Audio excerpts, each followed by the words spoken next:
आज आपल्याबरोबर सलाम महाराष्ट्रामध्ये जे गेस्ट आहेत संजू हिंगे, त्यांच्याशी पुन्हा बातचीत करू. निश्चितच. संजू, मगाशी आपण म्हटलं, प्रेक्षकांना आपण सांगितलं की टेबल टॉप स्पेशालिटी ही तुमची म्हणजे तुमचं स्पेशालिटी आहे, टेबल टॉप फोटोग्राफी. तर त्याबद्दल ही काय कन्सेप्ट आहे हे थोडंसं सांगाल? ऍक्च्युली टेबल टॉप म्हणजे बेसिकली जे प्रोडक्ट शूटिंग किंवा जे काही टेबलावरती ठेवून ज्याचं शूटिंग केलं जातं किंवा ज्वेलरी असेल किंवा काही म्हणजे जे काही त्याला टेबल टॉप म्हणतो आम्ही. आणि त्याच्यामध्ये स्पेशालिटी म्हणजे मी काय केलं होतं डेव्हलप, मी काही वर्ष म्हणजे 10-12 वर्ष गेल्यानंतर मला कॅमेऱ्याची लिमिटेशन्स कमी वाटायला म्हणजे लिमिटेशन्स त्याच्यामध्ये थोडंसं जाणीव व्हायला लागली की मला अजून काही करायचं आहे. म्हणजे एखादं मी इमॅजिन केलं की आता कपामध्ये मी चहा होतोय, मला तो असा गोल करत आतमध्ये जागायचा आहे, ते का करू कॅमेऱ्यामध्ये करू शकत नाही. मग त्यावेळेला मी कम्प्युटरचा आधार घेतला आणि त्यावेळेला मी सुरुवात केली एक्सपेरिमेंट्स करायला. आणि ते एवढं चांगल्या पद्धतीने जमायला लागलं आणि ती लोकांनी अप्रिशिएट खूप जास्त करायला लागली की आता हे काहीतरी वेगळेपणा आहे याच्यामध्ये. आणि मग ती स्पेशालिटी झाली म्हटलं तरी हरकत नाही. मग त्याप्रमाणे मी माझ्या इमॅजिनेशन, मला जे वाटायचं, मला इमॅजिन केलं एखादी गोष्ट, तर त्या इमॅजिनेशन प्रमाणे मी कम्प्युटर आणि कॅमेरा दोन्ही ऑपरेट करून त्या इमेजेस क्रिएट केल्या. ओके, म्हणजे क्रिएटिव्हिटी याच्यामध्ये प्रचंड आहे. पहिल्यांदा तुमच्या डोक्यामध्ये स्वप्नामध्ये असं म्हणजे की ते तयार व्हावं लागतं. आणि मग म्हणजे आपण अगदी थोडक्यात असं म्हणू शकतो ना की आपल्या मनातल्या ज्या काही फॅन्टसीज असतात त्या फॅन्टसी फोटोग्राफीच्या माध्यमातून समोर आणणं. एखादं उदाहरण देऊ शकाल अजून संजू? उदाहरण म्हणजे तसं उदाहरण द्यायचं तर मी फार मोठ्या प्रमाणात देऊ शकतो, पण म्हणजे ते उदाहरण असं असतं की आता हॉलिवूड मधले जे पिक्चर बनतात, आता जुरासिक पार्क घ्या, जुरासिक पार्क घेतला तर त्याच्यामध्ये म्हणजे काय ती रियालिटी नाहीच आहे, तुम्हाला माहिती आहे, मला माहिती आहे, पण त्यांनी ती प्रत्यक्षामध्ये दाखवलेली आहे. दॅट इज समथिंग विच म्हणजे त्यांनी नुसता विचार नाही केला, ते तुम्हाला दाखवण्याचा प्रयत्न केला. ते दाखवताना जे काही टेक्निक वापरायचं जरुरी आहे ते त्यांनी ते अंमलात आणलं आणि ते तुम्हाला दाखवलं. तुम्ही पण म्हणू शकत नाही की हा समोरचा जो प्राणी आहे तो खरा नाही. इतकं त्यांनी ते बेमालूनपणे त्यांनी ते केलं.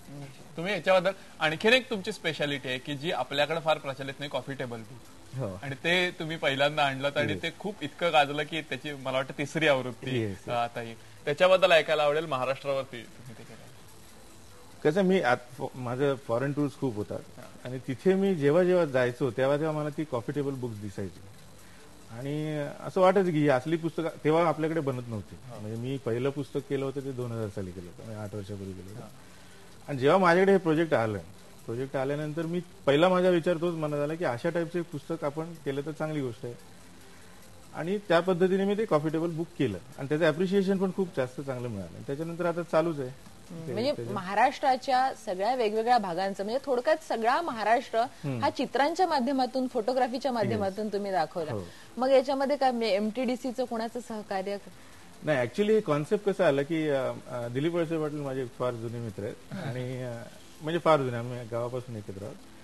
आणि ते मिनिस्टर झाल्यानंतर ते एकदा बँगलोरला गेले होते आणि तिकडे त्यांनी म्हणजे ऑफिशियल व्हिजिट होती. चीफ मिनिस्टरने त्यांना प्रेझेंट दिलं पुस्तक, कर्नाटका आणि बँगलोरचं पुस्तक, आणि ते त्यांनी बघितल्यानंतर ते म्हणजे त्यांना माझी फोटोग्राफी आणि याबद्दल सगळ्या फार पूर्वीपासून कल्पना होती आणि त्यांना त्याच्याबद्दल खूप उत्सुकता पण होती आणि त्याच्याबद्दल फार त्यांना हे वाटायचं. तर ते पुस्तक बघितल्यानंतर त्यांचं पहिलं हे आलं की आपल्याला महाराष्ट्राचं असं पुस्तक का नाही करता यावं.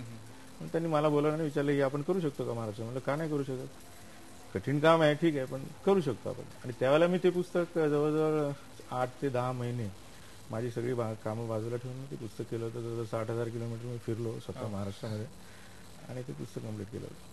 पण ते डायव्हर्सिफाय म्हणजे माझ्या ऍडव्हर्टायझिंगच्या याच्यामध्ये ते डायव्हर्सिफिकेशन होतं आणि त्याच्यामध्ये एक वेगळेपणा जाणवला आणि मला त्याच्यामध्ये खूप आनंद झाला की मी काहीतरी असं वेगळं करतोय. त्यामुळे मग मी असं विचार केला की त्याच्यामध्येच मला जास्त काम करायला. ऍडव्हर्टायझिंग आजही माझं चालू आहे, पण माझं मेन पॅशन ज्याला म्हणतात ती आज मी पुस्तकांमध्ये घेतली. म्हणजे याच्यामधून असं की सेल्फ आयडेंटिटी, कारण जसं तुम्ही म्हणता की ऍड एजन्सीसाठी काम करताना त्यांच्या व्ह्यूनी काम करावं लागतं, पण इथं आज मी ती जेवढी वर्ष काम करतोय ते कुठल्या तरी ऍडव्हर्टायझिंग एजन्सीसाठी किंवा कुठल्या तरी कंपनीसाठी त्याचं क्रेडिट मला मिळत नाही डायरेक्टली.